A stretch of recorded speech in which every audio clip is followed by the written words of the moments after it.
Thank you very much, Dan. I think Dan has stolen a little bit of my thunder because he's really, in explaining to you where the spherical aberration originates from, he's obviously shown you the hint as to where the solutions arise. So that's what I'm going to run through with you. I'm going to show you through 4 different examples of ways of dealing with this elevated spherical aberration. Remember that some spherical aberration in the cornea is good. We want there to be spherical aberration. And if you want to know why, you can come to the presbyopia talk that I'm doing tomorrow on presbeyond or laser blended vision, where we use spherical aberration to increase depth of field of the cornea, which is of benefit for presbyopia. So the issue here is controlling the amount of spherical aberration, or in this case now, reducing it if it's excessively high. So the first approach I'm going to show you is a transepithelial PTK. Dan was alluding to this a few minutes ago, that when you do a myopic ablation, of course you're removing tissue from the center of the cornea, but you actually get expansion of the stromal fibers in the periphery. So the effective optical zone is often reduced as a result. And if you were to simulate using, for example, here an Artemis epithelial scan and remove consecutively epithelium from the surface further down deeper into the cornea, what you'll notice is, for example, in this 50 micron ablation pattern, you start to selectively, in white, remove stromal tissue from the periphery. The epithelium, which is thickened after the myopic ablation in the center, acts as a mask, so you don't remove stroma in that area. So effectively, just doing a transepithelial PTK down to a controlled level, you can start to remove tissue in the periphery, which, as you can see from the illustration below, results in a reduction in your spherical aberration. And approximately 23 microns of stromal ablation in the periphery would be equivalent to about a 0.5 micron decrease in Z4 in the form of a wavefront guided treatment. But you've also got to be wary, because obviously the deeper you go, the more you will remove in the periphery, but eventually you'll reach the base of your original myopic ablation, and it's of no more value. Here you're just using up excess stromal tissue. The idea of this approach is that when you have very, very low reserves of central tissue, it can be beneficial to preserve central tissue. But as I said, is limited to the amount of which the epithelium can mask the ablation in the center. You can repeat it several times, but eventually you will reach a maximum of benefit in this type of approach. The second method that you can do... Yeah, can I make a point? Go back 2 slides. Because this is if you want to try this at home. Can we go back 2 slides? Oh, sorry. If you look at a simulation of what will happen as you're going down, here what we would do is we would stop at 60 microns. The reason being that we don't want to go between 60 and 65, because now we're starting to get a lenticular cut in the center of the cornea. What we're trying to do is remove only the bumps in the periphery, represented here in the horizontal extraction from the 55 map. So you're basically transepithelially going down to remove the bumps, the expansion, but not take more than that out. Otherwise, it's a hyperopic ablation, and the patient ends up myopic. So the key, if you want to try this at home, without any Artemis or anything, OCTs, is that you try and do a 60 micron ablation. And that's it. Just don't touch. Just do the 60. You'll see a donut of breakthrough in the periphery. Put the bandage contact lens and come back another day and see whether the complaints have gone. And you can actually, as Glenn said, repeat that. Yeah, Tim is going to, in his section of the talks, he's going to show you what to do if you don't have this Artemis mapping to guide you. And also, intraoperatively, the epithelium and the stroma are very easy to tell apart. The epithelium still remains very shiny, and the stroma has a much more matte appearance. So you can start to gauge exactly where you are just by the appearance intraoperatively. Okay, another method, of course, we know hyperopic ablations. They will, in the nature of the way that they work, induce a negative shift in spherical aberration as part of the treatment. I'm just going to show you a case where occasionally this may be of good advantage. This is a patient with moderate myopia, some SIL. The pre-op spherical aberration was reasonable, 0.3, and post-operatively, what we tried to do for this patient was, in fact, a blended vision approach, a presbeyond treatment. And we wanted the spherical aberration to sit at what we would call a good threshold, or a tolerable level, less than 0.56 microns. So what we found is, in fact, this patient overcorrected. The distance eye in this case was the right eye, it was at +1. The reading eye, instead of -150 target, was around about planar. So we also noted that the spherical aberration was slightly elevated. And simply by doing a normal hyperopic ablation correction, we were able to obviously bring the refraction to the desired level, but at the same time bring the amount of spherical aberration into a more acceptable level. Remember, we want there to be spherical aberration present, particularly for this type of treatment, for presbyopic correction, because it increases the depth of field in the cornea, which is beneficial to the patient's tolerance. Dan spoke a little bit now about wavefront-guided ablations. We know that these have been around since 2000. There are many laser platforms out there now. Most of them have a wavefront-guided option. And what we did is sample the literature, teasing out some of the big clinical studies relating to all these different types of lasers in very different centers. And when we looked at the effectiveness of these wavefront-guided approaches, what we found is that if we averaged them out, there was an improvement in pretty much all of them, but the average was about a 32% improvement, and that includes a little extra one which got a 60% improvement in the middle, you can see over here, which kind of does skew the results a little bit. But it, as Dan pointed out, didn't flatten the wavefront. These people still had some spherical aberration left within their visual systems. What it did do is bring them down to, in the patient's view, a subjective improvement level of spherical aberration. So their night vision improved to a reasonable, tolerable level.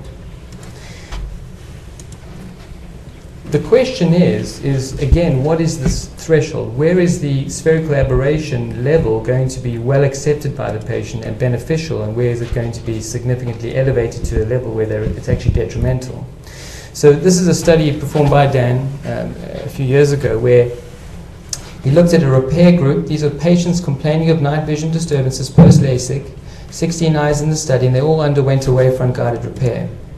He compared these to a control group. These are patients who underwent a modern aspheric ablation for myopia, and after surgery were not complaining of any night vision issues. And he matched them 4-to-1 and compared the pre- and post-operative aberration profiles. And what he found was really interesting. If you look at the wavefront-guided repair group, obviously, before surgery, these patients had significant amounts of spherical aberration, and they were complaining of night vision problems. Post-operatively, through doing a wavefront-guided repair, they were able to reduce the amount of spherical aberration, not completely flatten it, but just reduce it. And when we compare that to the control group, where, of course, we all know when we do surgery, we induce some spherical aberration, we noted that while there was an increase in spherical aberration, those patients were still quite happy. So if we look across now at the contrast side of things, if you look at the control group, while their spherical aberration increased as we expected to, these people still enjoyed very good contrast and good night vision. There was no detrimental effect on their vision from that elevation of spherical aberration.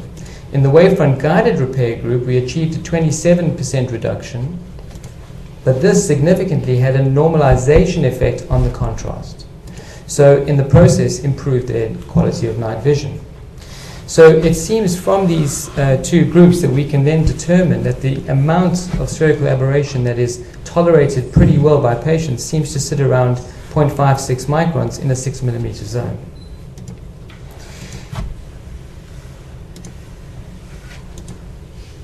The problem with wavefront, or one of the issues with wavefront, and we'll see there's two issues with wavefront as we go along, but one of the big things is that it's quite tissue hungry. And it's tissue hungry in comparison to what I'll talk about next, which is the topography guided patterns. This is just an example of a patient who underwent 2 wavefront guided repairs. Unfortunately, what the patient was sent to us for an opinion, but the previous treating surgeons had failed to recognize that in fact this patient has super thick flap at the original surgery, and by simply trying to correct some aberrations there that actually brought the RST down to 150 microns. So we have to consider that wavefront corrections are a little bit more tissue hungry as a mechanism of how they go about repairing the aberrations. And if we compare a single case, this is a case with high spherical aberration, and we look at the wavefront guided versus the topography guided simulations of repair, you see that the central tissue removal in the topography guided is significantly less than the wavefront guided, and even at the maximum point there is a difference. So topography guided treatments seem to be more tissue sparing to be able to achieve an improvement compared with wavefront guided. But there's a little bit more to the story than that, and we're going to talk a little bit more about topography guided treatments now. This is an example of zone enlargement, of course, in main trying to optimize your spherical aberration. One of the best ways to do it is just to simply enlarge your optical zone. And you can see the pre to post significant enlargements in these myopic patients.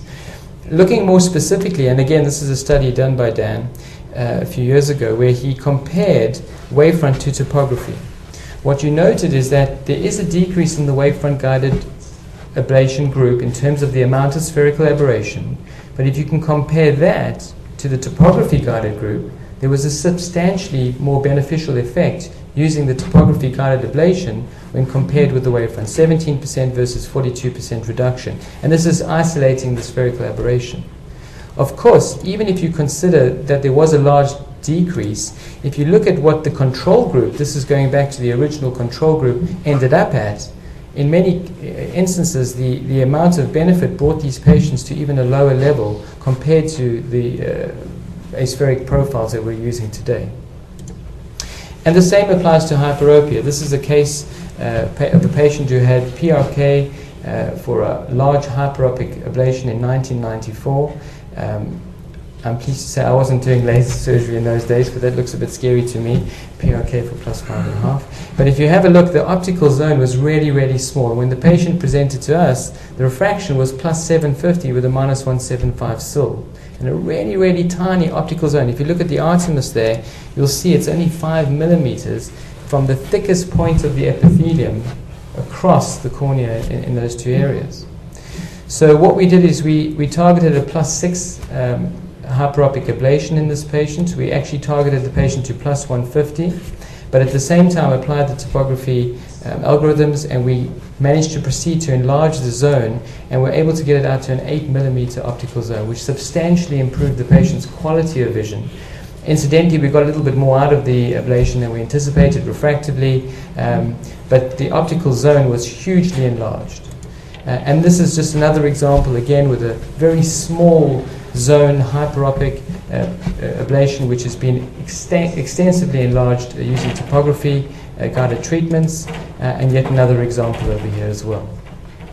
So spherical aberration, high levels of spherical aberration can be resolved in several methods, and it's really down to the clinician to work out how much tissue reserves you have and which tools you have at your disposal. Each one will benefit in slightly different ways in this regard. So I'm going to actually hand over now to Marine Gobet, who's going to talk a little bit more about decentrations and management of those.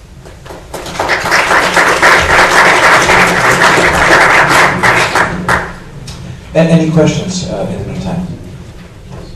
Okay, we'll only take a couple, but yeah. You mentioned that the other population had more improvements in the ablation in the wavefront guided. Yeah.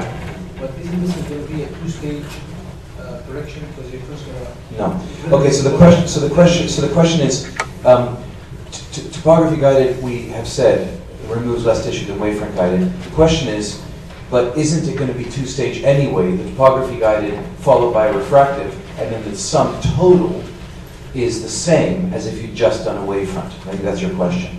With the Zeiss system, the refractive accuracy of the topography guided treatments is unbelievably high. We really don't expect to need to do enhancements more than 5 or 10% of the time with the Zeiss topography guided system, with the MEL80. So the answer is no, it's not going to be more tissue because of the enhancement. And I believe that wavefront guided enhancements are equally unlikely to reach target with the machine that you're probably thinking about, because they don't have internal algorithms that measure the influence of the higher orders on the refraction of the patient.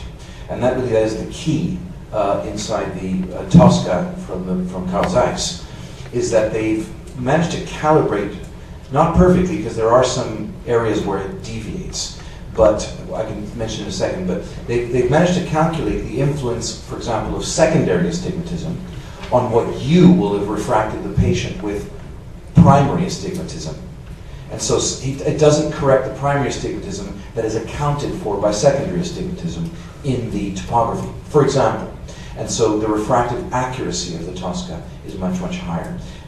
The thing I was going to mention was, for example, where this doesn't work as well is in hyperopic wavefront guided. And that's probably because the epithelium thickens so much more in hyperopic corrections than in myopic corrections, that the error of the topography is higher, error versus actual stromal surface, which is something we're going to cover later. So I presume that the machine not only takes the aberration of the cornea, but also of the refraction of the patient. Yeah, of course. You plug in the patient's refraction and the topography, and it calculates what's the best thing to do. Yeah, that's correct. So over to Madame Gobet. Sorry. I was just going to add that also in the hyperopic wavefront guided repairs, you still focus on the middle of the pupil, whereas they tend to have large angle catheters. So topography guided decenter your ablation to the visual axis is going to give you a much more beneficial effect in controlling the aberrations compared to the wavefront guided treatments inherently, unless they have a very, very small angle catheter. Yeah, well, that's exactly what Marlene is now going to talk to us about. As I mentioned, she's an optometrist, PhD optometrist, so respect on the optical side. Okay. All right.